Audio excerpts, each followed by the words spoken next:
Imagine a being created with unparalleled beauty, endowed with unmatched wisdom, and possessing a presence that inspired reverence and admiration. This being was Lucifer, the light-bearer, the anointed cherub who walked near God's throne.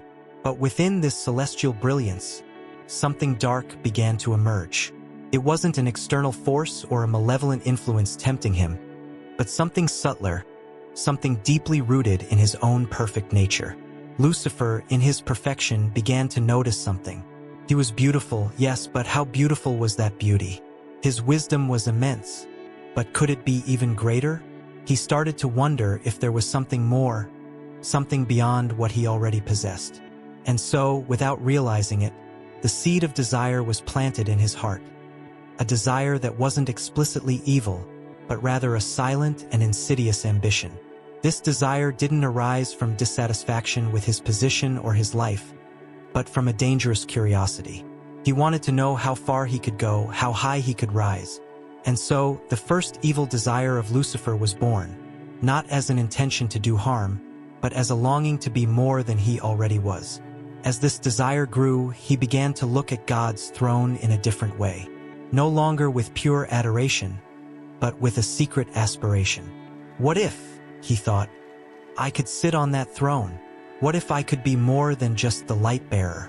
What if I could be the Most High himself? It was this desire, this ambition to be more than he was created to be, that turned Lucifer's light into darkness. It was no longer enough for him to be the most exalted of angels. He wanted more. He wanted supreme power, he wanted to be worshipped, he wanted to be God. But Lucifer's desire for more than what he had been given wasn't just an internal struggle. As he delved deeper into his ambition, something else began to stir in his heart: comparison. He, who once saw the other angels as fellow servants of the Most High, began to see them differently. The perfection of others no longer inspired him. Now it bothered him. How could he, so superior in beauty and wisdom, be on the same level as those who, in his eyes, were lesser? Lucifer began to question why he, the brightest of all, should share his glory with others. And it was at that moment that envy began to grow. He observed the other angels with a critical eye, measuring his light against theirs. Why do they shine too? He thought. Why does God share his glory with those who are clearly inferior to me? Envy, a feeling previously unknown to him, began to poison his mind. Every glance he cast at his companions was no longer one of camaraderie, but of contempt and dissatisfaction. Comparison became an obsession. Lucifer could no longer bear the thought that there were others who, in God's eyes, were equal to him. And so, his envy grew, fueled by the distorted perception that he deserved more, that he should be the only one to reflect God's glory. It was this envy that led him to consider the unthinkable. If he couldn't be the only one to shine, then perhaps he could extinguish the light of others. Maybe, if he made them fall, his light could finally shine alone, without rivals, without competition. And so, Lucifer began to sow discord among the angels, planting doubts, questioning God's love and justice.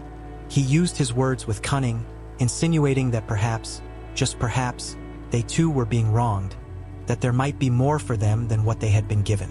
What started as a mere thought of comparison turned into a weapon.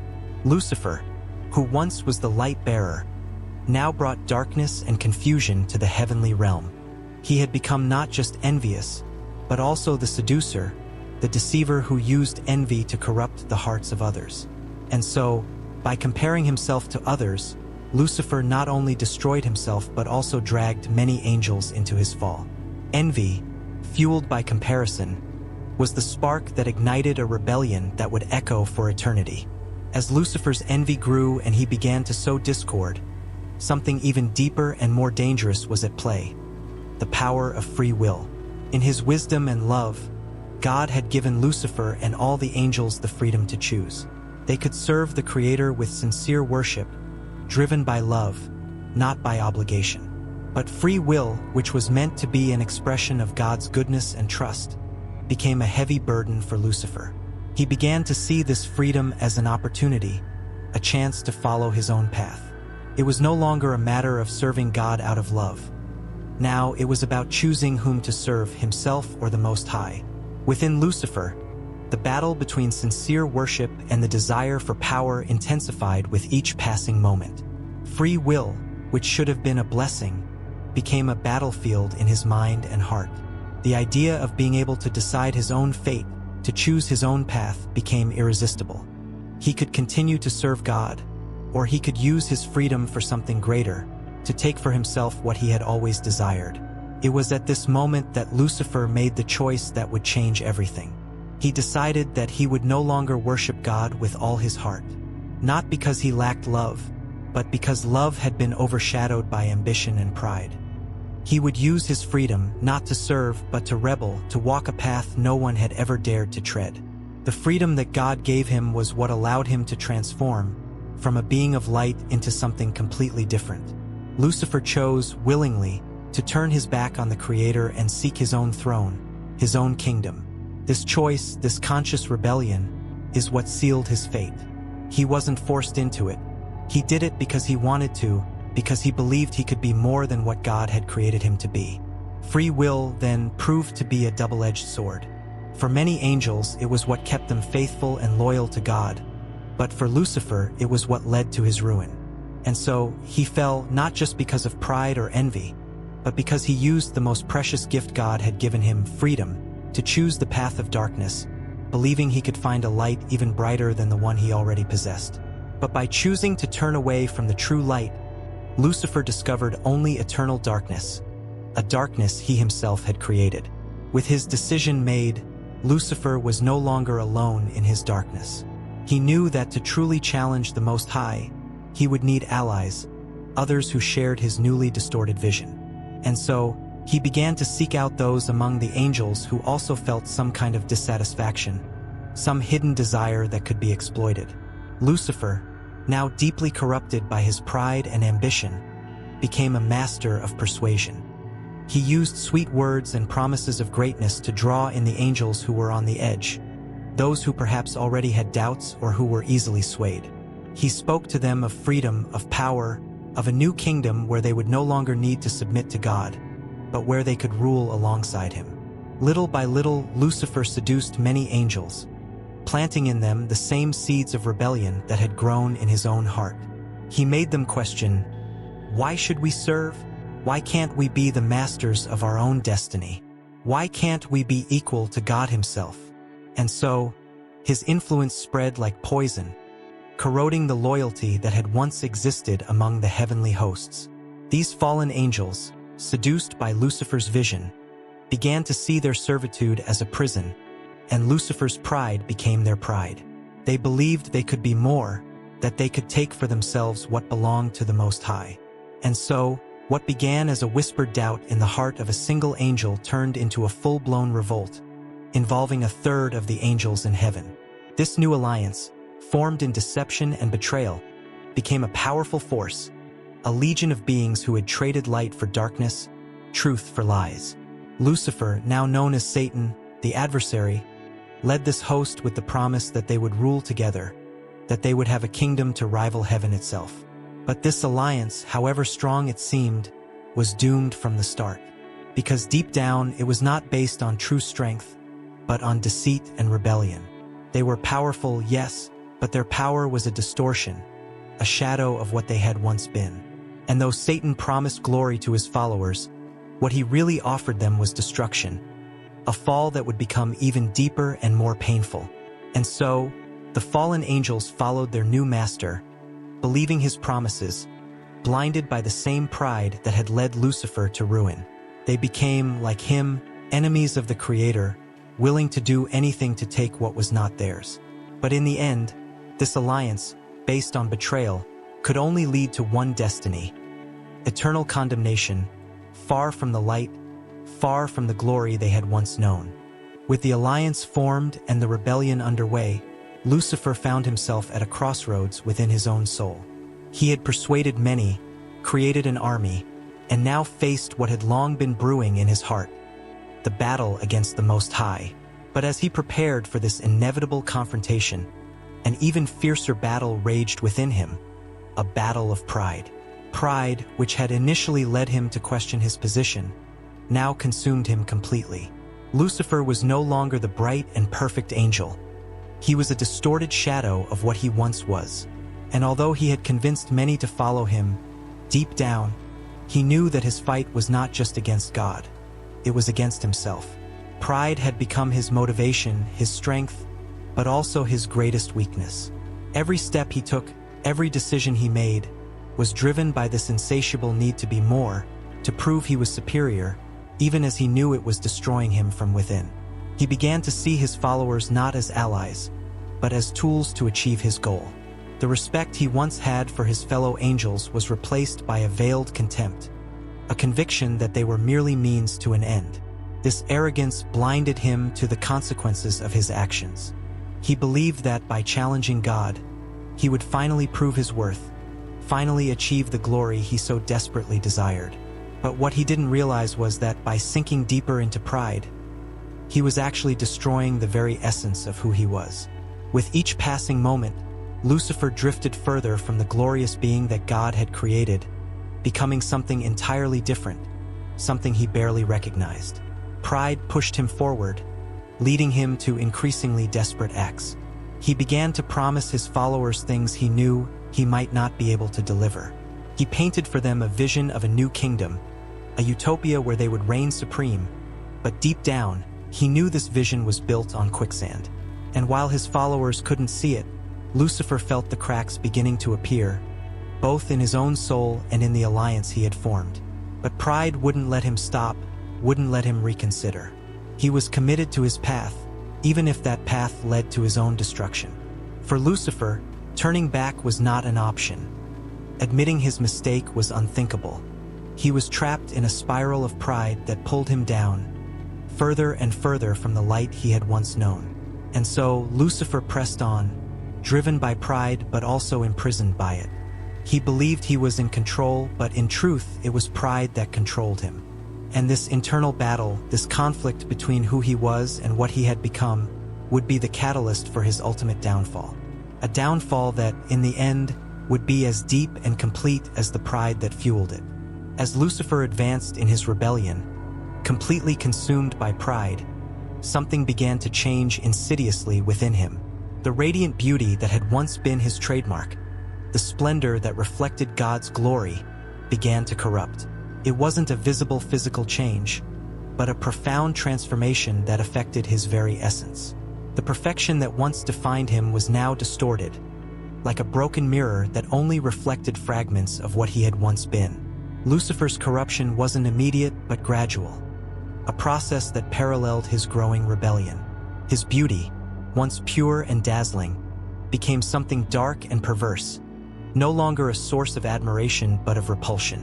What had once inspired other angels to draw near now pushed them away, as the light he emitted was tainted with shadows of malice and despair. This decay of his beauty was a direct reflection of his corrupted soul.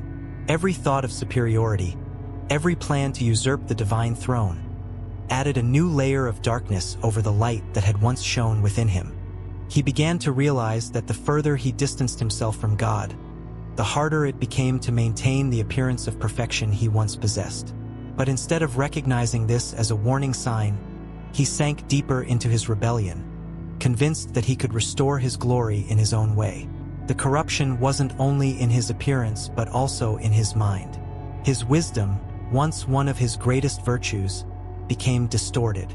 He no longer saw the world through the lens of truth, but through a perspective contaminated by bitterness and a desire for revenge. The decisions he made, once guided by clear and pure understanding, were now poisoned by hatred and pride.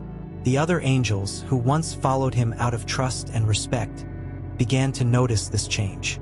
Some, blinded by loyalty and promises of power, remained by his side, while others began to question his leadership, sensing that the light that had once guided them was fading, replaced by a darkness that only brought destruction. And Lucifer, in his growing state of corruption, ignored all the signs. He saw his decay as a necessary sacrifice, a proof of his dedication to his cause. He believed that even in corruption, he could reinvent himself, create a new form of beauty, a new form of power that would surpass even the glory he had lost. But in reality, he was sinking further and further into a spiral of self-destruction. This corruption wasn't just a physical or mental change, but a deep spiritual transformation. Lucifer was losing his essence, the very thing that made him unique and beautiful in God's eyes. And the more he fought to grasp the power and glory he desired, the further he drifted from who he truly was. He was transforming into something completely different, something he barely recognized, a creature of darkness, deformed by his own pride and corruption. In the end, Lucifer's decay was the price he paid for his rebellion. The beauty he so cherished, the wisdom he so prided himself on, everything was lost, corrupted by his own hands. And so he became what he never wanted to be, a shadow of what he once was, a figure of darkness that could now only remember the brilliance he once possessed. With his beauty corrupted and his wisdom distorted, Lucifer realized that heaven was no longer his home. He had strayed so far from the light that the place where he once reigned with glory had become unbearable for him. So, with his army of fallen angels by his side, he turned to a new goal: to create his own kingdom, a domain that would rival heaven, but one shaped by the darkness that now dwelled within him. Cast out of heaven, Lucifer fell to earth, where he began to build his kingdom, a place where he and his followers could exercise the power they had long desired. But this kingdom was not a reflection of the lost paradise. On the contrary, it was a shadow of it, a distortion. Where heaven was filled with light, this new domain was shrouded in darkness. Where there was once harmony, chaos now reigned. It was a kingdom built on rebellion and pain, and Lucifer became the lord of this new world. In this new domain, Lucifer, now known as Satan, took the throne he had so coveted. But this throne was cold, empty, devoid of the true glory and peace he had thought he could attain. He ruled over his fallen angels, but the harmony and camaraderie that had once existed among them were completely destroyed. His new kingdom was a place of constant conflict and intrigue, where trust had been replaced by distrust and loyalty by fear. Satan began to devise plans to expand his kingdom, to corrupt God's creation even further. He devoted himself to sowing the same rebellion and pride that had brought him down among humans, the new inhabitants of Earth. He saw humans as pieces in a game of power, tools to challenge the Most High and prove that his own vision of dominion could be as powerful as the heavenly kingdom. But despite all his efforts, something always eluded Satan. His new kingdom, no matter how hard he tried to shape it in his image, could never be a true alternative to heaven. Deep down, Satan knew that his power was limited, that he could never recreate the glory he had once known. His new kingdom was, in fact, a reflection of his own fall, a place of suffering, where he and his followers were condemned to live eternally trapped in an endless struggle, a cycle of destruction that he himself had created. The fallen angels who had followed Satan in his rebellion were also trapped in this kingdom of despair. They, who had once been beings of light, now wandered in darkness, consumed by the same corruption that had overtaken their leader. They were united in their fall, but divided by their own ambitions and fears, making Satan's kingdom a place of eternal dissonance. Yes, Satan ruled, but his throne was built on ruins. What he had achieved was not absolute power, but a prison of his own making, where darkness and destruction reigned supreme. His new kingdom was not the victory he had imagined, but the manifestation of his own defeat, a place where he and his followers were forced to eternally face the consequences of their rebellion. And so, the great kingdom Satan had dreamed of building never materialized as he had hoped. Instead, he became the lord of a domain of shadows, a kingdom that, no matter how hard he tried, could never rival the light of heaven.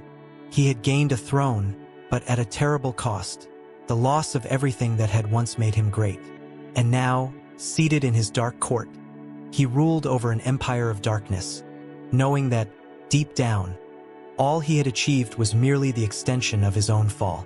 Yet Lucifer's story, now Satan, didn't end with the creation of his dark kingdom. What he didn't foresee was that the cycle of pride and rebellion he had started would never cease. This cycle, which began with his own fall, continued to repeat itself in various forms, not just among his followers, but also among humanity. In his desperation to expand his domain and prove that his way was the right one, Satan dedicated himself to corrupting the hearts of men. He planted in them the same pride that had destroyed him, encouraging them to rebel against God, to question divine authority, and to seek power and glory for themselves.